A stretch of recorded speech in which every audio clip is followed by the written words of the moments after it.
हे बघा इथे डाळ घेतली आणि इथे सांबाराचं सगळं साहित्य घेतलंय. ही बघा इथे कढई ठेवली, त्याच्यात टाकते तेल. चांगली तडतडायला द्यायची. जिरं मोहरी फुटली पाहिजे पूर्ण, ही फोडणी छान बसते.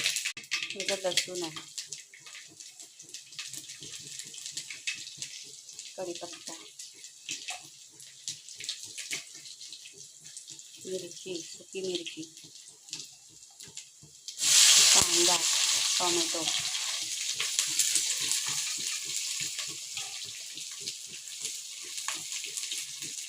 कोथिंबीर.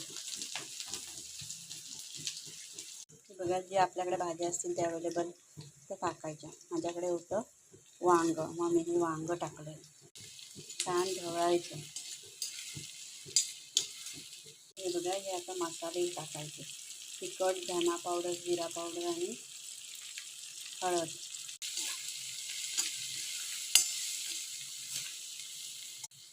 सांबार मसाला आहे. सांबार मसाला खूप टाकायचा, म्हणजे आपल्या आवडीनुसार स्वाद यायला पाहिजे चांगला. चवीनुसार मीठ टाकायचं, कमी जास्त आपल्यावर आहे. काही शिजलेली मी 3 डाळी मिक्स घेते, तूर डाळ, मसूर डाळ आणि मूग डाळ. ते गरम पाणी घेतलं, ते गरम पाणीच ओतायचं. पाणी ओतलं ना की कलर खूप छान आहे. गरम पाणी ओतलंय. हे बघा चिंच गुळाचं पाणी आहे. इडल्या काढते. इथे इडल्या वाफवायला ठेवल्या होत्या. एका मोबाईल होत नाही म्हणून खाली ठेवल्या, इडल्या काढून घेतले.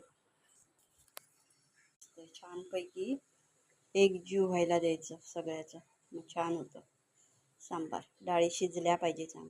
इथे सांबार छान झालेलं आहे. मी आता उतरते, गॅस घालवते.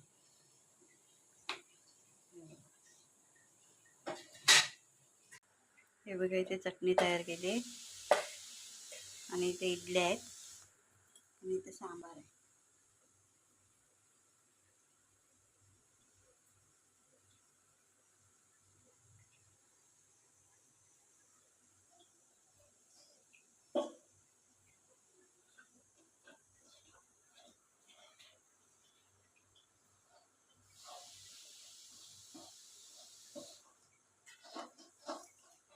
बघा इथे टिफिन बॉक्स भरते.